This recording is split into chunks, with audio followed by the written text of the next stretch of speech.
and welcome to the MVMA YouTube channel. Here, we meet with inspiring voices from the world of music, arts, and humanities, and we share their stories, wisdom, and insights as part of our Voices of Inspiration series. Today, we have the privilege of speaking with Nicholas Walker. Nicholas Walker is a distinguished British pianist, composer, and educator. Described by the London Evening Standard as a prodigy of awesome technical fluency backed by exceptional artistry, Walker commenced his formal musical education at the Royal Academy of Music, where he excelled in both piano and composition, securing all major awards in these disciplines. His pursuit of musical excellence led him to the Moscow Conservatoire, further enriching his artistic development. A significant aspect of Walker's career is his dedication to the works of Russian composer Balakirev. He undertook the monumental task of recording Balakirev's complete piano works, introducing previously unpublished compositions and his own transcriptions. This comprehensive project has garnered critical acclaim. So when I was a student at the Academy, my teacher, who was Gordon Green, said, I learnt Islami, and I think there is still somewhere in the Academy probably a reel-to-reel recording of it, I don't know, and it's probably very loud and I probably hacked my way through it. But anyway, he must have thought it was okay, because he said, oh, you should learn some more Balakirev, there's more in the library, go and have a look. So I went to the library and I took out some Balakirev and I tried to play it. I couldn't make any sense of it at all. And it bothered me, really, at the back of my mind for years. Many years later, I went to discuss with a recording company about recording something, and I said I was very interested to record the piano music of Richard Strauss. And they said, oh, well, somebody's just done that, you know. And they said, have you got anything else you could offer? I said, well, you know, you could record a complete Balakirev piano music. And they said, oh yes, please. And there started a saga. So I don't know what made me say that. I think it's an act of God. So we recorded 2 CDs for this company.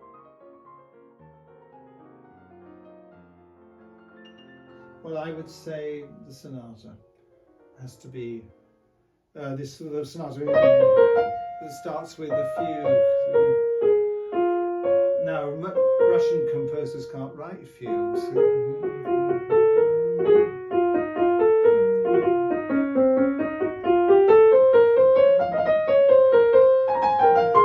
But you see, it's a marvelous fugue subject. It's completely Russian in the big sense of the word, because it's modal with Orientalisms from, you know, Dagestan or wherever it is. It's a marvelous subject, and most Russian fugues go on too long, like most of the Shostakovich, a lot of Taneyev polyphonic stuff just goes on too long, but this is just perfect. It's like nobody else's fugue. So that's got to be, you know, really number one. And I suppose I just think, what is it? I mean, it might be In the Garden, which starts.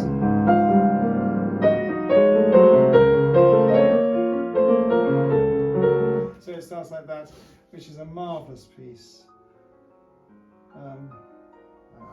I think if I had to pick 2, it might well be those 2. All of them. And, you know, like there are pieces, Islam is very, very difficult, but when you look at it, you think, oh yes, so I practiced for 25 years, I can play that. But there have been loads of pieces that I just have thought, I've cried over, literally, because I thought I'll never be able to play this. The Big Sonata is one. It took me 14 years before I thought, I think I can record this now. And then Balakirev used to play, before he wrote it down, his symphonic poem Tamara to his friends on the piano. And I thought, because he didn't write this down, I thought, well, I will make a transcription of that. you know how you have these ideas, you think, yes, I'm going to do it, I'm going to do it, and I'm going to do it tomorrow, and you don't do it, and then eventually you sort of see this looming thing in the future. So I thought I tinkered around, and I eventually got the first 2 pages of orchestral score done, then maybe got another page done.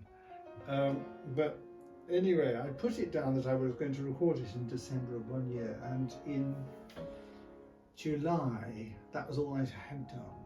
So I stood at the piano for 5.5 weeks, from somewhere in the middle of July to the beginning of September, for 8 to 10 hours every single day except one. And I would try out a bit, I'd write it, try it out, write it down, and it was proceeded at a snail's pace. And I'd go in to my wife and say, oh, I've cut out another note. Because I thought the only way to do this is to start with a minimum number of notes. But the minimum number is like 5,000. It's typically Russian. Never write one note where 25,000 will do. And so I tried to keep it down to the minimum. And then I had to learn the bloody thing. And wow, I have to say that that is probably the biggest challenge. It's like a huge mental and physical overload. But it's a marvellous piece, worth the trouble.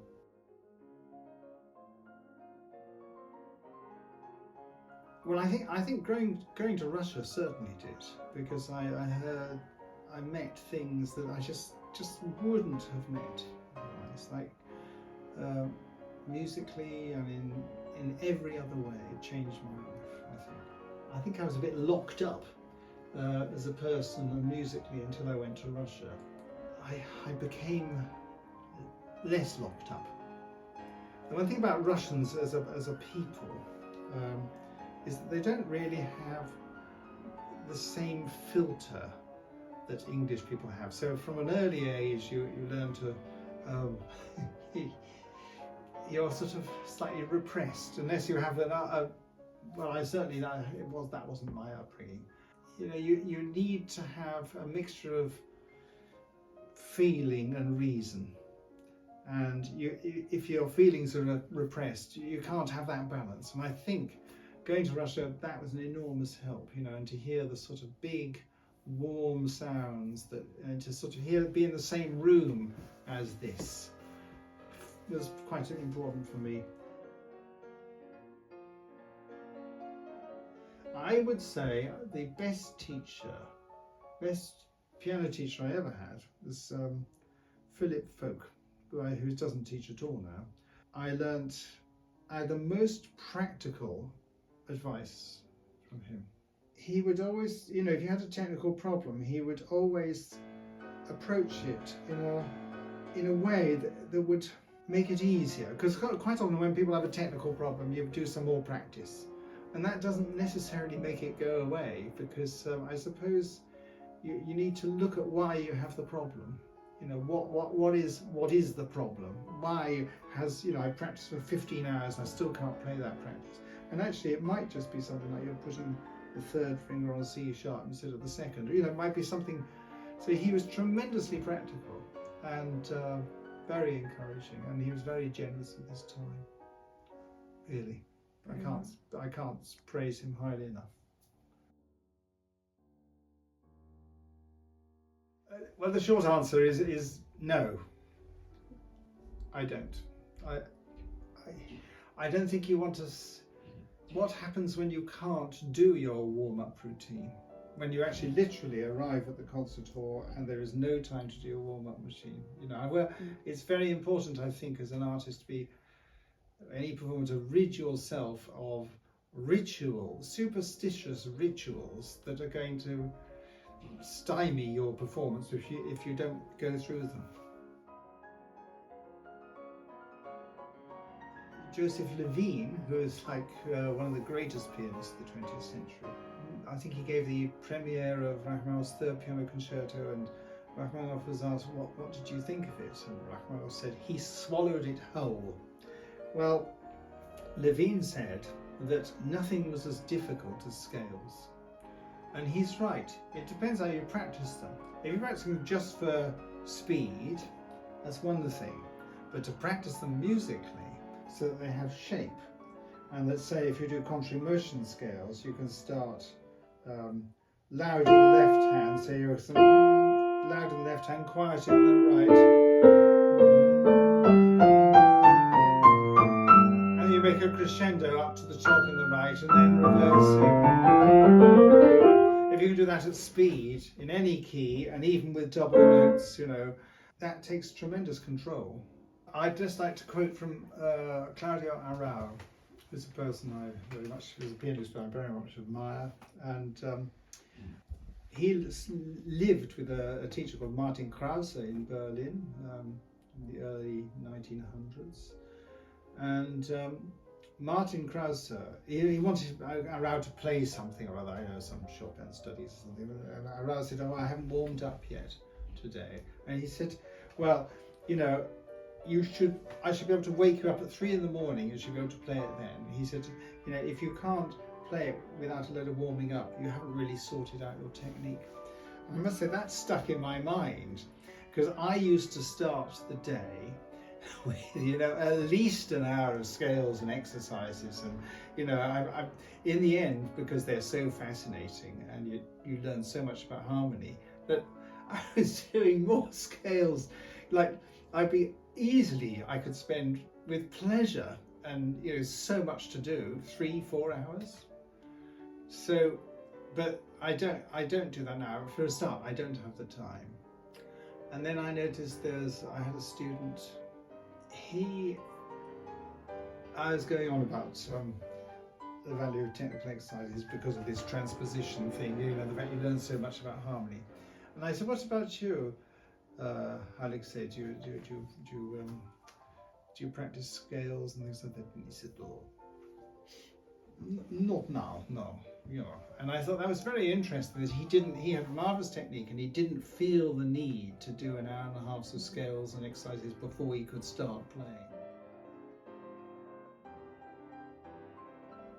There are people like Liszt did all this technical practice, and he even wrote books of exercises, you know, which are very, very interesting. Liszt practiced an hour of Czerny every day, and he was quite dismissive about pianists who didn't practice an hour of Czerny every day. Rachmaninoff practiced Hanon.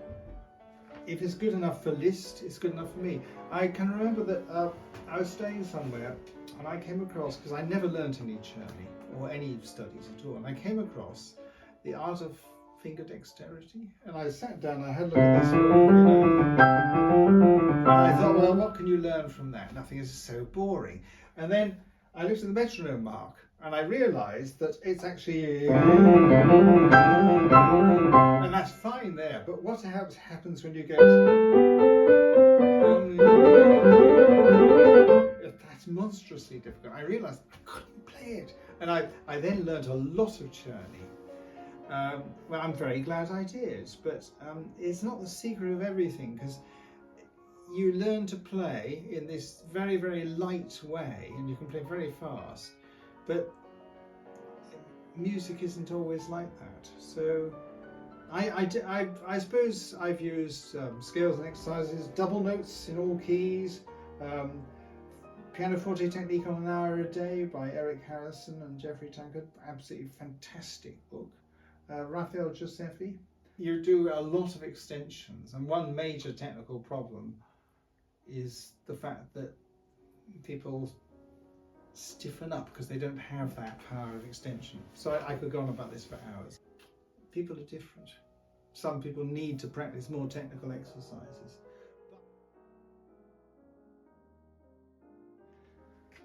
Practice. You know, if you haven't practiced enough, you'll be more anxious. But of course, that's not the whole story. You have to trust your horse.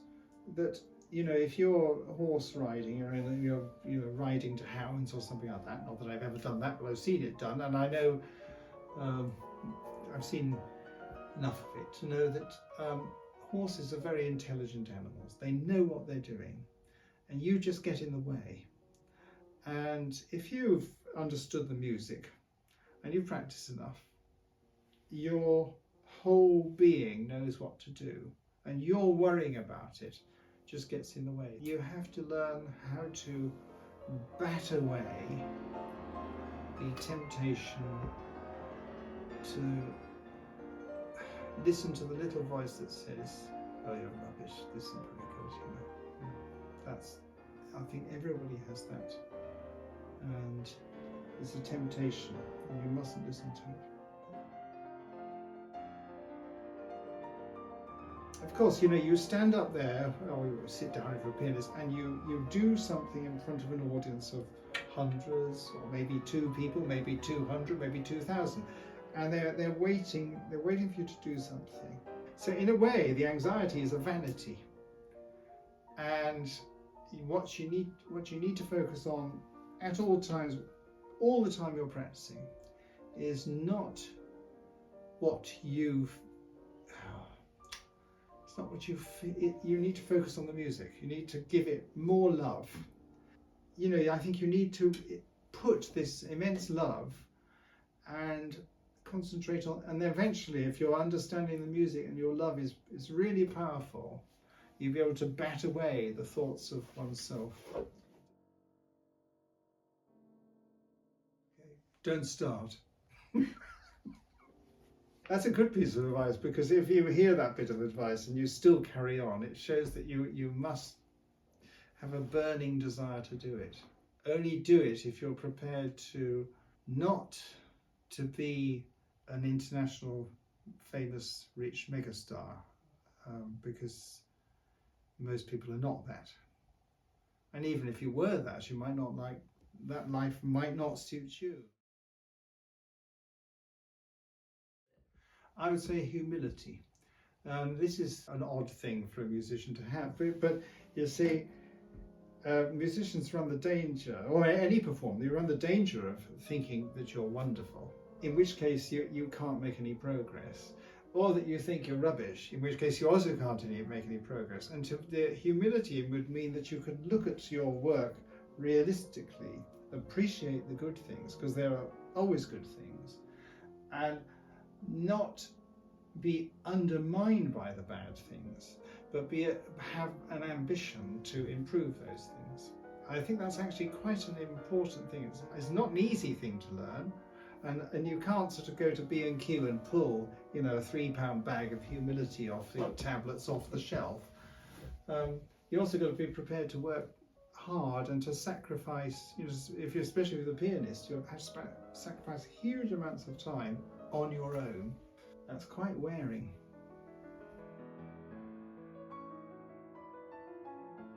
Let's take a composer like Chopin. A lot of pianists play Chopin, they ignore all the markings and just say, well, that's the way I feel, and but Chopin actually labored over his notation quite seriously. If it was something, he would write and rewrite and experiment with the notation, because all his work started, nearly all of them started life as improvisations. And you can see that what Chopin was trying to write down was not only the notes, but the musical language of expression. Every composer writes their music down in a different way. So the sforzandi in Beethoven are not the same as they are, say, in Chopin or Liszt. Not to me, accents in different composers, slurs, they all have, the way they're all put together means a different sound. Every time I open the book, I see yet another mark I missed, and I have a forensic eye for detail, but there's always something you haven't quite taken into consideration. If I point that out to you, and we're playing the same piece, and you interpret these marks, by interpret I mean that you take them inside and you respond to them.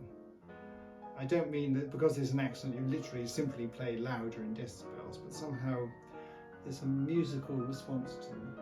Because you're different from me, it'll always be different. It'll never be the same as me. So I can stand there and I can point these things out to you or to somebody else. You'll still end up different. Anybody can do a quirky thing. Quirky things tend to be all alike. what is different is that a person's musical expression is always different. I mean, I've run a little music festival, pianists. We've had lots of pianists of the year, and we had no two alike.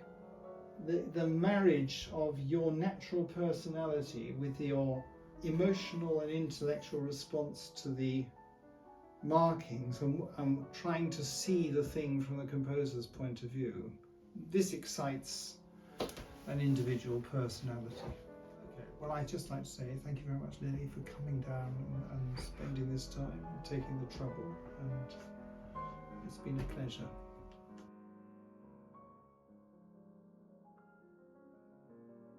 One of the most important things I would teach my students, number one, is the importance of characterizing voice leading, particularly inner parts. And this leads to the need to think of orchestral colour in whatever you're playing. The second thing might be the use of the whole body, particularly the arm, and the avoidance of fixed positions, which can often lead to sort of tendinitis and musical problems and all kinds of things. 3 would be a creative approach to fingering, and to base that fingering on the music rather than just comfort. It's got to be based on the demands of the music. Number 4 would be the million uses of the pedal. Most students have too broad brush in their pedaling and not nearly imaginative enough. And lastly, I think it's important to appreciate one's achievements so that the necessary self-criticism that one has to have doesn't undermine one's confidence.